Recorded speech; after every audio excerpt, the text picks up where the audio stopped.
Welcome to the Everyday English Podcast. Learn with me daily, improve constantly.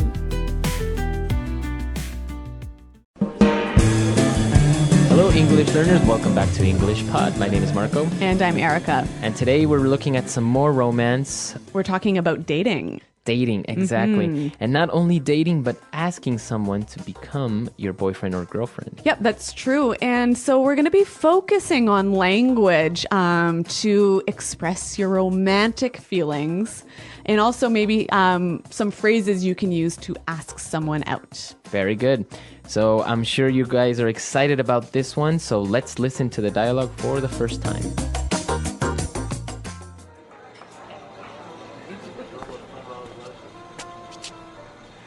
Hey, you're early. Where's everyone? Well, I told them not to come. I made a reservation just for the two of us. I thought we could have a quiet evening all to ourselves. Oh, why? Jennifer, there's something I want to ask you. Sure. What is it? Okay, here's the thing. I've always seen you as more than just a friend, and I can't take it anymore. I know you better than anyone. I know the pros and cons of your personality. I even know what side of the bed is yours. I think we would be great together, don't you? Are you serious? We've been friends for years. We can't just change that overnight. I know. I never had the guts to tell you. Until today. So what do you say? Are you willing to give me a shot? I...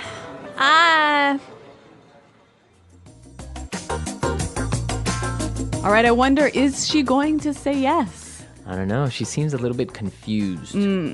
Well, I guess it's always strange when your best friend suddenly wants to be your boyfriend or girlfriend. It does happen, though. Yep. It does happen. So why don't we take a look at some of the vocabulary that was used in this dialogue to express these feelings? And let's start with Fluency Builder. Fluency Builder. Okay, so we're doing things a little differently today. We're looking at phrases and not just vocabulary words. So he used some wonderful phrases to ask her to be his boyfriend. And he started with this. Here's the thing. Here's the thing. Here's the thing. All right. That's a very strange phrase. Here's the thing. Is Yeah. it giving her something? Not quite. He's not giving her an object, but he's giving her some information. Okay. So it's a very common way to start an idea. That's right. You're about to tell the person the main problem or the main... The main piece of information. Right? So you would start with, here's the thing, and then start explaining. Okay, why don't we do an example? For example, you could say, all right, here's the thing. People don't like you. All right. Well, I hope they don't say that to me. But another example, Marco, here's the thing. We're behind in our podcasting. We have to work overtime. Okay. So the main idea. Yep. Very good. Moving on to our next phrase. He said, I can't take it. I can't take it anymore. I can't take it anymore. So he can't take it anymore. Take what? Well, why don't we find out by listening to some examples? Example 1. The man next door has been so loud. I can't take it anymore. Example 2. My boss always yells at me. I can't take it anymore. Example 3. I can't take it anymore. I'm going to quit. All right. So basically is you can't stand it. You can't tolerate it anymore. Exactly. This is a phrase we use when we are really frustrated. But yeah, when we're frustrated or when we just can't handle it anymore. And well, after he finished his declaration of love, she responded by saying, "Are you serious? Are you serious? Are you serious?" Are you serious? Okay, so what does she mean? She's just saying, really? Exactly. It's another way of saying really. Yep. So this is a phrase that's really, it's quite informal, isn't it? Yeah, I guess you wouldn't use it in a business context. No, and it's also something that's used mostly by younger people. Right. If you say something that's amazing or that's incredible, hard to believe, you might get this response. Are you serious? Right. So he is very serious, but he confessed that he never had the guts to tell her. Have the guts. I never had the guts to tell you. I never had the guts. All right, so to have guts. That's to be brave. To be brave, courageous. Yep. So we have some examples of how we would use guts in different situations, so let's listen. Example 1. I don't have the guts to go skydiving. Example 2. I don't have the guts to give a speech. Example 3. I've never had the guts to say no to my boss. All right, so to have the guts to do something. Hey, but Marco, this word guts is an interesting one. Yes, it is, because guts can also mean your internal organs. Like your stomach and your intestines and your lungs. Exactly. Those are your guts. Yep. So when you have guts, you're really brave. Exactly. You're courageous. All right, very good. Why don't we listen to the dialogue for the second time? We're going to slow it down a little bit, and we'll come back and look at some phrases in putting it together.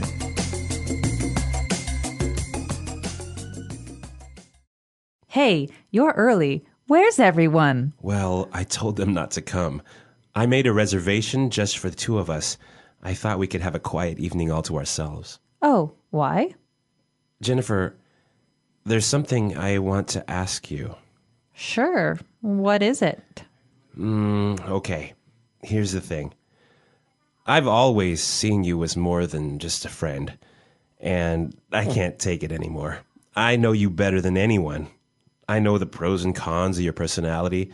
I even know what side of the bed is yours. I think we would be great together, don't you? Are you serious? We've been friends for years. We can't just change that overnight. I know.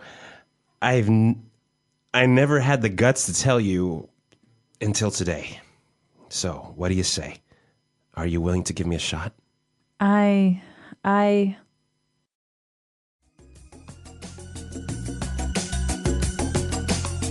All right, so that's a little bit clearer this time. But while I was listening, I noticed that there's some more great phrases that you can use together with different words. So let's look at those now and putting it together. Putting it together. All right, let's take a look at the first one. He said, I made a reservation just for the two of us. The two of us. Just the two of us. So just the two of us. Quite simply, it means you and me, just us, right? Right, just us. So why is this phrase important? I think it's a great way to show the idea of only us, right? Right. And we can use it together with any number we want. So what about the four of us? Just the four of us. Okay. Just the eight of us. Okay. So it suggests the idea of only us. You know? Okay. So he made the reservation just for the two of us because he thought they could have a quiet evening all to ourselves. All to ourselves. All to ourselves. All to ourselves. If you have something all to yourself, or we have something all to ourselves. We have that thing all alone. We don't have to share it. We don't share. Very good. So I guess you can say my parents are out of town, so I have the apartment, I have the house all to myself. Or even she wants to eat the cake all to herself. Very good. So that's a very good phrase. And you can use it with any pronoun. Well, so the guy is explaining that I've always seen you as more than just a friend. I've always seen you as. I've always seen you as. So basically is the perception or the way you consider that person. The way you think about that person. So I can say I've always seen you as a good friend. I've always seen you as a leader. Okay, so our last phrase is also the last thing we heard in the dialogue. He said, are you willing to give me a shot? Are you willing to give me a shot? To give me a shot. Give me a shot. All right, I think we have some more examples of how we could use give me a shot in different situations, so let's listen. Example 1. I know I can do this drawing better. Just give me a shot. Example 2. The HR manager wasn't going to hire me, but he decided to give me a shot. Okay, so when you give someone a shot, you take a chance, right? give that person or give an opportunity. All right, so we don't know if she will give him a shot or not, but why don't we listen to the dialogue once more to hear these phrases in action?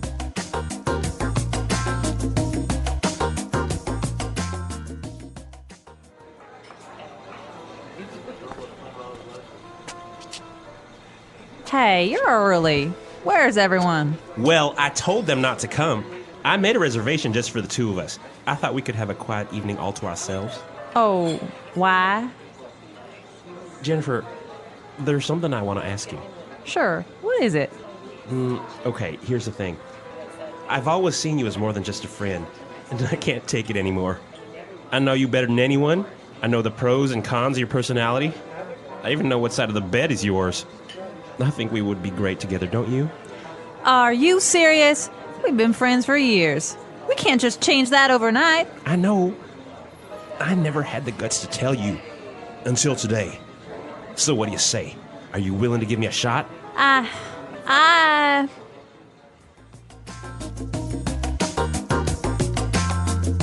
All right, so an interesting dialogue, and it opens up a cultural point. That's right. So in the dialogue, the guy was asking her if she would be his girlfriend, right? Right, but I guess it's not very common among adults, at least. Yep. In English-speaking countries. Yeah, we don't say like, okay, so please will you be my boyfriend now, you know? Right. You would do that maybe in high school. Or... Yeah, but even then, I think it's still a little funny. I think for us, when we start to have romantic relationships, it just sort of happens naturally, right? You never really have this conversation, will you be my boyfriend? Right. I guess afterwards, you just start talking about other things, which you just consider that you guys are already boyfriend and girlfriend. Yeah. But there's no official starting point. Yeah, there's no official point that says, okay, now we are boyfriend and girlfriend. Yep. Which is interesting because in other countries, they do go through the formality of asking somebody to become their boyfriend. Yeah. But even, like 20 or 30 years ago in English-speaking countries, you would do this. Oh, yeah, of course. And it was called going steady. Going steady. So you would ask, will you go steady with me? And that means let's become a stable couple. Exactly. All right, so we want to hear your stories. And, well, how do you do it in your country? Do you ask someone out? Do you maybe just give them the first kiss and that's an automatic yes? Well, I don't know, but I'm looking forward to hearing from our listeners. So guys, check out our website, englishpod.com. You can leave your questions and comments there. All right, we'll see you guys there. And until next time. Goodbye. Bye.